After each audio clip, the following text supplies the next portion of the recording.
नमस्कार, बहुत स्वागत है आप सभी का न्यूज़ 18 राजस्थान के डिजिटल प्लेटफॉर्म पर। आपके साथ मैं पल्लवी रविंद्र सिंह। दुनिया एक ऐसे दौर से गुजर रही है जहां पर कल क्या होने वाला है ये शायद कोई सोच ही नहीं सकता है, कोई इसका इल्म ही नहीं लगा सकता है। अब देखिए, कल जहां सोने के दाम उछाल मार रहे थे तो वहीं आज उनमें गिरावट देखी गई। कभी डोनाल्ड ट्रंप युद्ध की घोषणा कर देते हैं तो कभी युद्ध विराम की घोषणा कर देते हैं, और इसका सबसे ज़्यादा असर देखने को मिल रहा है कच्चे तेल से लेकर के बाज़ार की स्थिति पर, जहां पर बाज़ार कब अप होगा कब डाउन होगा ये शायद ही कोई इसका जो है असली घोषणा कर सकता होगा, सच्चाई बता सकता होगा, क्योंकि हर मिनट पे बाज़ार की चाल भी बदल रही है। अब इसका जीवन पर आपके क्या असर पड़ने वाला है, आगे मार्केट किस ओर जाएगा, सोने के दाम किस ओर जाने वाले हैं, इन सब के सवालों का जवाब जो है हम तलाशने की कोशिश करेंगे। हमारे साथ न्यूज़ रूम में मौजूद है इकोनॉमिस्ट और देश के जाने माने मार्केट एक्सपर्ट शरद कोहली जी। शरद जी, बहुत स्वागत है। नमस्कार पल्लवी, आपको और न्यूज़ 18 राजस्थान और न्यूज़ 18 के सभी फॉलोअर्स, व्यूअर्स, सब्सक्राइबर्स को मेरा अभिवादन। शरद जी, सबसे पहले मेरा सवाल तो आपसे यही है, जो मुझे लग रहा है हमारे जो लाखों दर्शक हैं वो जानना चाहते होंगे कि जो गोल्ड के दाम हैं ये इतने ज़्यादा अप एंड डाउन क्यों हो रहे हैं, क्योंकि कल बढ़े थे दाम और आज ऐसा देखा गया कि वो डाउन हुए, ऐसा क्यों हो रहा है? जी हाँ, अमेरिका में एक बड़ी घटना पल्लवी घटने वाली है आज और कल, यानी कि 28 और 29 तारीख को। वहाँ पर अमेरिका का जो सेंट्रल बैंक है, जिसको हम फेड बोलते हैं, उसकी मीटिंग है।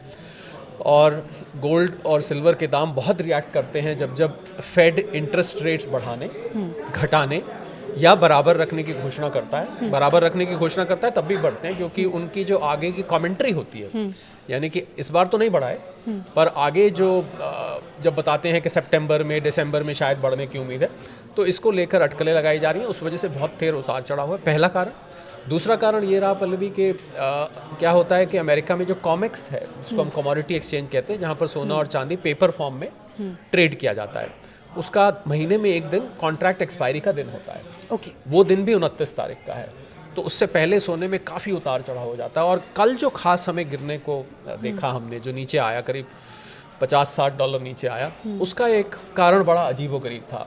एक अमेरिका में कंपनी है सिटाडेल सिक्योरिटीज़, तो ये कंपनी अमेरिकन जो कैपिटल मार्केट्स है उसमें करीब 25-30% जो जितनी भी ट्रेडिंग होती है इनके माध्यम से होती है, ये कंट्रोल करती है।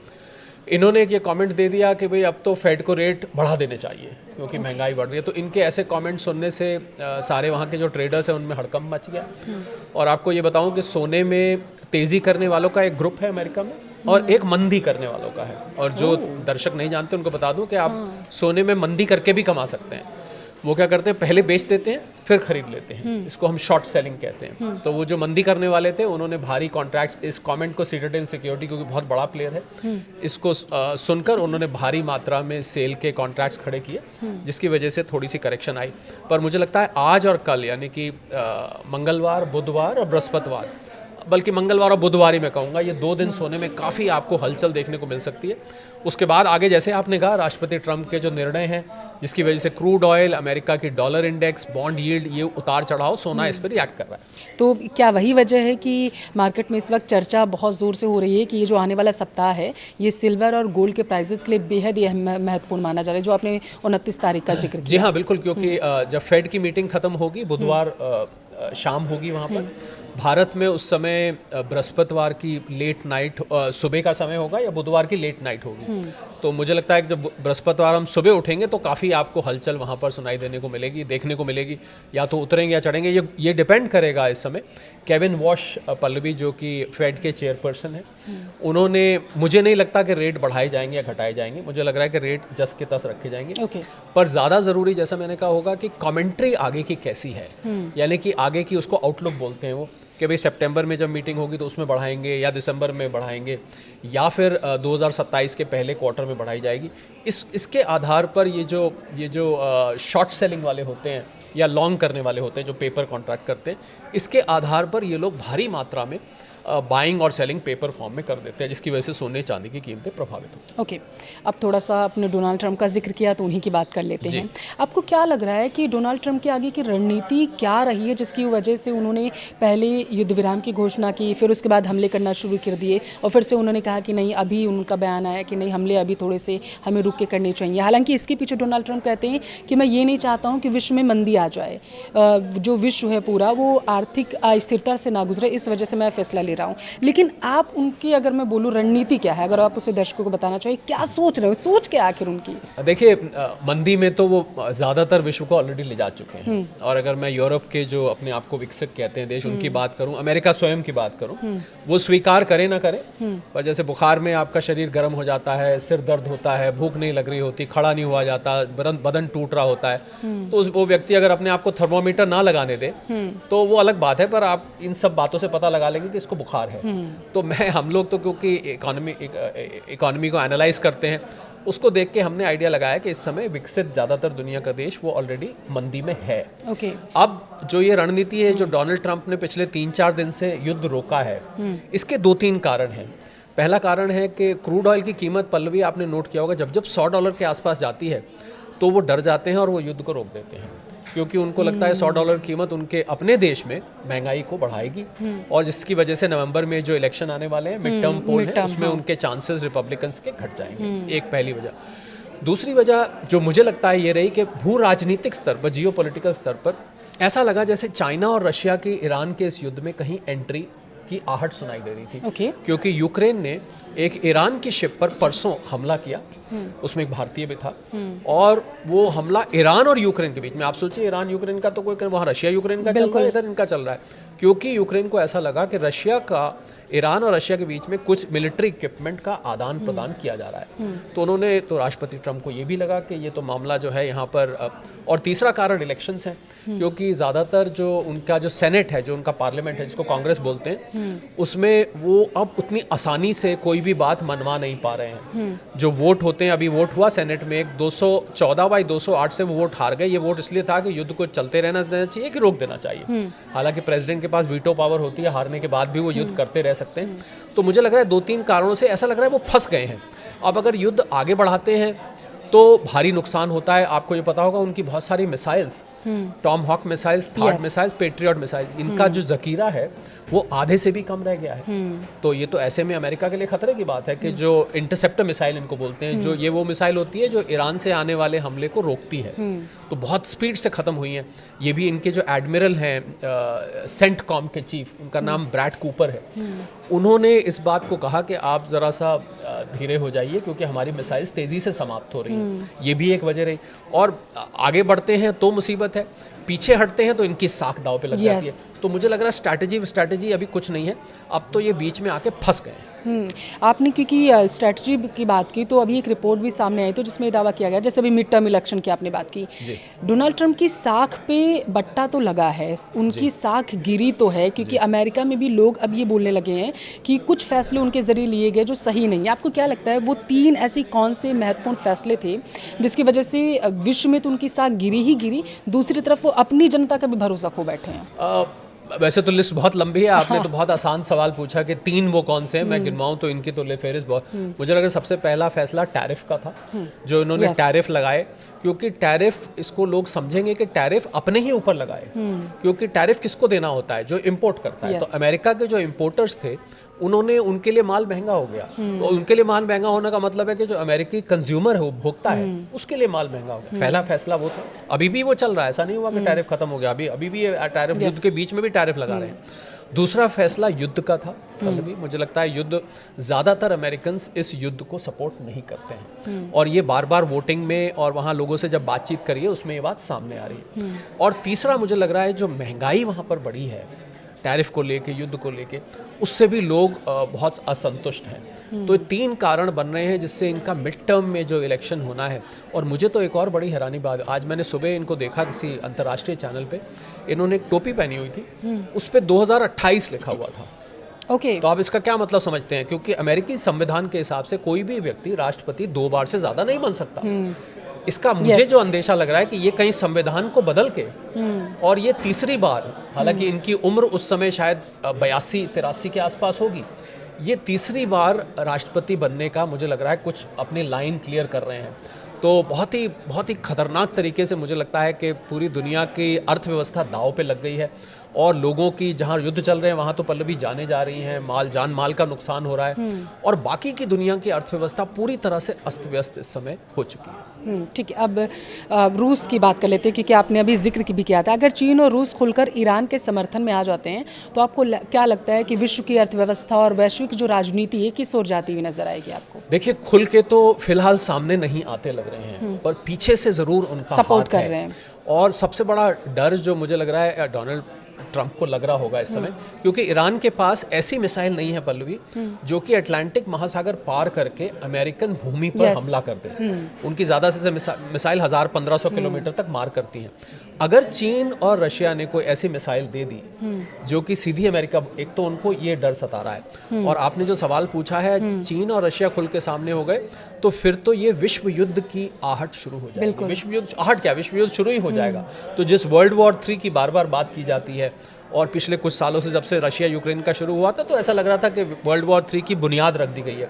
मुझे लग रहा है उस बुनियाद के ऊपर आपको पूरी बिल्डिंग खड़ी दिखेगी और वर्ल्ड वॉर 3 में दुनिया धकेली जाएगी। लाखों करोड़ों लोग मारे जा सकते हैं, और जहाँ तक अर्थव्यवस्था की बात है, मुझे लग रहा है पूरी की पूरी दुनिया की अर्थव्यवस्था चरमरा सकती है। पहले ही IMF और वर्ल्ड बैंक ने जो दुनिया की GDP ग्रोथ है, बाय द वे मैं न्यूज़ 18 के फॉलोअर्स के लिए बता दूं कि दुनिया की जो GDP उसका हम टोटल करें तो $110 ट्रिलियन आता है। 110 trillion dollar, $1 trillion by the way 95 lakh crore रुपए का होता है, 95 से 96 लाख करोड़ का। और वर्ल्ड बैंक IMF के अनुसार दुनिया मात्र 3% की रफ्तार से बढ़ रही है। ये भी मुझे लगता है कि बहुत ऑप्टिमिस्टिक, बहुत आशावादी है। असल में इतना भी नहीं है। ये तो कुछ भारत, चीन, कुछ एक इंडोनेशिया, ऐसे कुछ देश हैं जो 7-8% पे, 6-7% पे बढ़ रहे हैं, तो आपको दुनिया की इतनी दिख रही है, वरना दुनिया का ज़्यादातर हिस्सा ऑलरेडी मंदी में आ चुका है। ओके, आपने सपोर्ट की बात की, बिल्कुल। क्या आपको लगता है कि ईरान, जिसके बारे में अमेरिका ने खुलकर दावा किया था इजराइल के साथ जब वो युद्ध में उतरा था कि बस एक हफ्ता नहीं टिकेगा ईरान, उसके बाद बोला गया 1 महीना नहीं टिकेगा, लेकिन आप देखिए कितना टिक गया वो। क्या आपको लगता है कि चीन और बाकी जो देश हैं वो बैक सपोर्ट ईरान को करते हुए नजर आ रहे हैं कि भड़का रहे हैं वो पीछे से? देखिए, सपोर्ट तो उनकी है ही है, साइलेंट तौर पर, सामने खुल के नहीं आ रहे हैं। पर मुझे लगा राष्ट्रपति ट्रंप को लगा कि ये वेनेजुएला है, गए जाके राष्ट्रपति और उनकी पत्नी को उठा लाए और उठा के ले आए।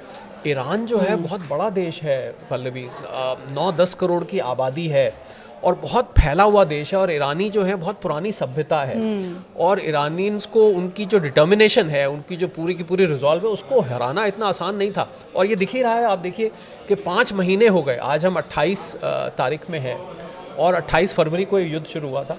आज अगर देते तो 28 से 28 पूरे 5 महीने हो गए। 5 महीने में आप कहाँ पहुंचे? आप खामेनेई को मारना चाहते थे, आपने मार दिया, दूसरे खामेनेई कंट्रोल कर रहे हैं इस समय, उनके बेटे कर रहे हैं। आप यूरेनियम चाहते थे, यूरेनियम तो वहाँ जस का तस बना हुआ है। आप उनका मिसाइल प्रोग्राम खत्म करना चाहते थे, वो तो अभी मुझे पता लगा कल कि ईरान अब ऐसी मिसाइलें डेवलप कर रहा है जो कि इनके इंटरसेप्टर सिस्टम को भी नहीं वो कर पाएंगी, यानी कि इनके इंटरसेप्टर सिस्टम को पार कर कर और हमला करेंगी। और कितने सैनिक अमेरिका के मारे जा चुके हैं। ऑफिशियल तौर पे ये कह रहे हैं कि हमारा $37 बिलियन खर्च हुआ है, पर मुझे लगता है खर्च इससे कहीं ज़्यादा हुआ है। तो कुल मिला के मुझे लगता है अमेरिका ने अभी तक कुछ नहीं पाया है, और अगर रशिया या चाइना की एंट्री होती है तो वर्ल्ड वॉर होना यहाँ से तय हो जाए। अच्छा, इस सब के बीच में आप भारत को कहाँ देख पा रहे हैं? क्योंकि भारत की वैसे ये चीज़ रही है इमेज कि वो कभी भी किसी एक देश के लिए खुले तौर पर सामने नहीं आता। ये हमने तालिबान के टाइम में भी देखा था, अभी यहाँ के टाइम में भी भारत की छवि ऐसी ही रही है, खुल के किसी भी एक देश का सपोर्ट करता हुआ नजर नहीं आ रहा है। आगे आप भारत को किस परिस्थिति में आते हुए देख रहे हैं? किसका सपोर्ट की तरफ थोड़ा झुकाव ज़्यादा रहेगा, या फिर भारत बिल्कुल स्तब्ध रहेगा कि नहीं, हम मुझे बस स्ट्रेट नहीं, मुझे दोनों देशों को देखना है? देखिए, भारत की दोस्ती ईरान से भी है। भारत का चाबहार पोर्ट वहाँ भारत ने बनाया, 1000 करोड़ से ज़्यादा इन्वेस्ट किया है, और भारत की दोस्ती अमेरिका से भी है। डोनाल्ड ट्रंप उसमें उस दोस्ती में बीच बीच में गांठ लगाते रहते हैं, वो एक अलग बात है, पर भारत और अमेरिका की बहुत पुरानी दोस्ती है। मुझे लग रहा है भारत जो अपना ये तटस्थ रवैया है, ये जो गुट निरपेक्ष जिसको कहते हैं, किसी एक की तरफ नहीं, कुछ दिन तक तो बनाए रखेगा।